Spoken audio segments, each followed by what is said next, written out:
Northern Ireland Secretary Julian Smith has said that victims of the Troubles between 1968 and 1998 who were injured through no fault of their own will receive compensation payments for the rest of their lives. A panel led by a judge will decide who should be paid. Following consultation, changes have been made to the scheme to increase the number of injured people who will qualify and to benefit spouses and carers who are looking after those who were seriously injured. And those are the main stories this morning. It's just coming up to 10 minutes past 9, Saturday morning, 1st of February. That date, of course, very significant. Yes, because now, after 47 years, 30-odd days, the UK is out of the EU. And for about 4 years, the issue of Brexit, well, it's divided nation, it's divided families and friends. There's been quite a bit of argument, I think. So during that time here on Brexit, we've heard from people whose relationships have been affected. So how can those families begin to heal?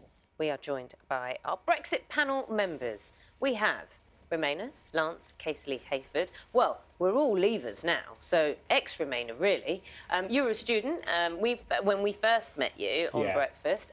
Next to him is business owner Alex Povey. Thank you. You've also voted to leave. You can't invite someone from Stoke-on-Trent without me bringing some oatcakes, so I've got you.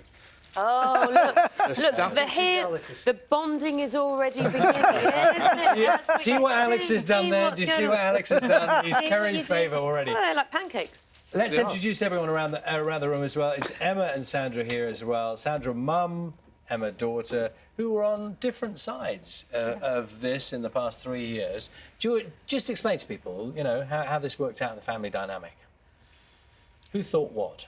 I was a leaver. Emma was a Remainer, and we're the only two really in the family that have discussed this at depth. And we both respect each other's views, though we don't agree. We're at polar ends of the discussion. And throughout the 3.5 years, we've just sort of, how have we done it? We've argued. We've argued. Then we've not argued. Then we've argued again. So take us to where we are now. In a way, I suppose, Sandra, you've got what you wanted. It's happened, and we are where we are. Emma, how do you reflect now on the point we're at? We are where we are. It's a sad day for me and for other people, I think, who didn't want this outcome. I think the key thing now is what happens next, and a lot's been promised, making sure that actually gets delivered. When you, we will talk to you gentlemen in a minute. When you were arguing, were you trying to persuade each other to, you know, come to the other point of view, or were you just almost justifying your position?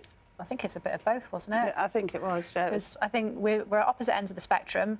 You naturally want to persuade somebody to agree with you, so you're trying to put your case forward. But there was no way that I was ever going to change Mum's mind. There was no way that what she was saying was ever going to change my mind. Well, it's really interesting because you know, you're talking about how you move forward. Lance, you were a Remainer. How do you feel today? I mean, were you watching anything that was going on last night in terms of celebrations and commiseration? I was too busy on the train. I didn't really watch anything. So I in terms of how I feel, I mean, I guess I'm like any other Remainer. Well, as you said, we're all leavers now. But I do feel disappointed, but at the same time, I'm relieved because the last 3 years of British politics have been something else. They have, it's been event after event after event. Even they used to say a week is a long time in politics. An hour was a long time in politics.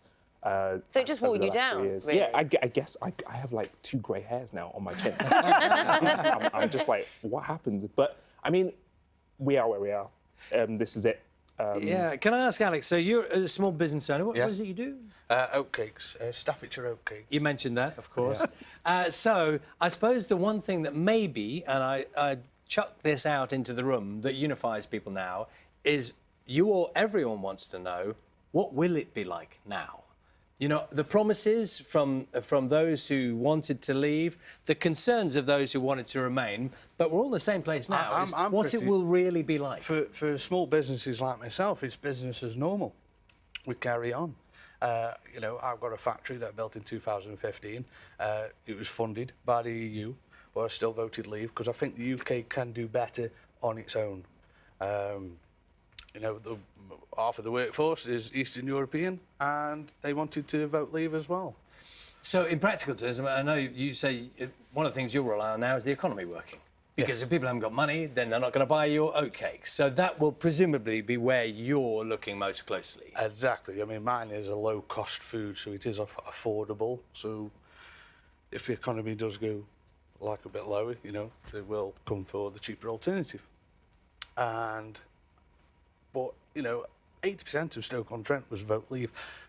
Staffordshire is now blue because of Brexit, because of politicians not delivering and doing what the people had asked for. So, you know, I thought that, you know, Stoke-on-Trent was going to be red for life, but it is now blue. Now blue is going to make grounds in Staffordshire, and at next general election, who knows what will happen. And obviously you're talking about the switch from Labour to Conservative. I see you nodding there, Lance. Or I'm not sure if you were nodding or shaking your head. No, I was nodding in agreement to the fact that we're in a situation now that actually Brexit has changed a lot of minds in terms of places like Staffordshire, places like in West Yorkshire, elsewhere in the north, in Doncaster, or what's Doncaster? I can't remember if it was Doncaster exactly, but places in South Yorkshire as well that have gone Conservative. And it's a bit like, well, if you don't listen to people, then this is what happens, Well, I essentially. suppose though, what happens though with that is there were promises made, which meant that you... Big promises. Big promises, and a focus on the north as well.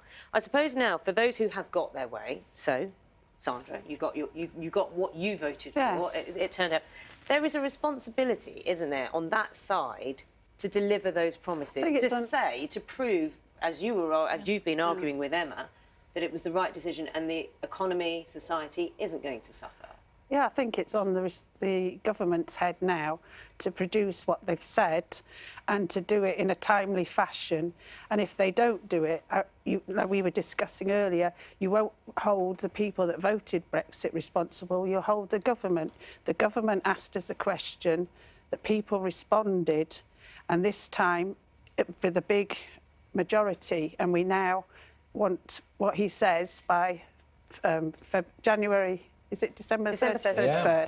So he has 11 months now to prove that he is worthy of the votes that he has just received. And to me, I haven't a crystal ball. I don't know what's going to happen. I hope it has to be better than what Lance has said. The last 3 years have been horrendous politically for everybody. Yeah, Emma, do you want to just kick us off around the sofa? Does it feel... There was a lot of discussions around Brexit, lots of hearts, lots of minds, but does it feel different today? I know practically, and everyone's saying it isn't different today. Does it feel different? I feel different today. I felt different last night when the news flash came on my What phone. did you feel? And You say different in what way? I felt sad. I felt that I live in a country now that is smaller and is looking inwards and not looking outwards. Sandra, do you want to pick up on that thought? Do you feel different? No, I don't feel any different. I think much as I agree with Lance, I was ready well before the election, fed up to the back teeth of a government that wasn't working, wouldn't do anything. And now we know which direction we're going, and I have faith that the government should do as they say. So I woke up this morning just thinking, right, this is where it begins.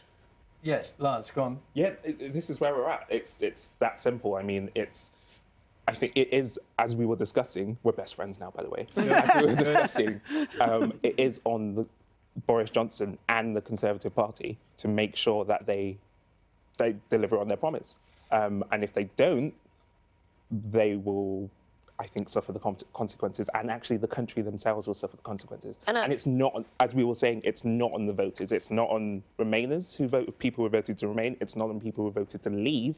It is on Boris Johnson. And Alex, you know, that pressure should be, or do you feel as someone who wanted to leave, that there is a responsibility to make sure that you keep your voice heard? Yes, absolutely. And get that delivered. Absolutely. What was promised. Get it delivered. It feels like it should be a bank holiday today, and a day of celebration. For some it isn't. But people like Boris Johnson, he is proving his track record. He is doing what he should be doing. Can he keep it up? Who knows? We will see. Lovely to see you all today. Thank you. And it's nice to be seen. Lovely. Good Lovely vibe. vibe. Lovely Good. vibe. Good. Emma, Sandra, Alex, Lance, thank you. you. What do you put on oatcakes? Cheese. Bacon. Bacon, you can put Bacon, savoury, you can eggs, put your sausage. banana. Well, are you an expert suddenly? No, I love those. She's a Staffordshire. No, I go up and babysit Oh, right, in okay. Staffordshire. There you go. And that's where Yeah, I've come picked up from. some local knowledge. Yeah. There you Very go. good. Thank you. Thank you. Life drawing. I made an effort to capture your essence with a life. With If you didn't see it a little earlier, Didn't we do have an very expert well. in here telling us about how good it is. Everyone should try and do a bit of drawing. I had a really nice message because you were mocking me and the team was mocking me. Jo has messaged and said, when I was saying I was no good at drawing, she was saying that it's something you hear in school so often. She says, don't compare your work to anyone's except your own, Naga. It's practice that helps you improve. Judge that against your own work, not that of others. And she said, I'm doing really well. You're doing really well. And I think I've inspired people to kind of just put it out there a bit because Matt's been drawing as well. Has he indeed? Oh, Matt. Which is which? Oh, I see now. Yes. Yeah, I think even I can work that out.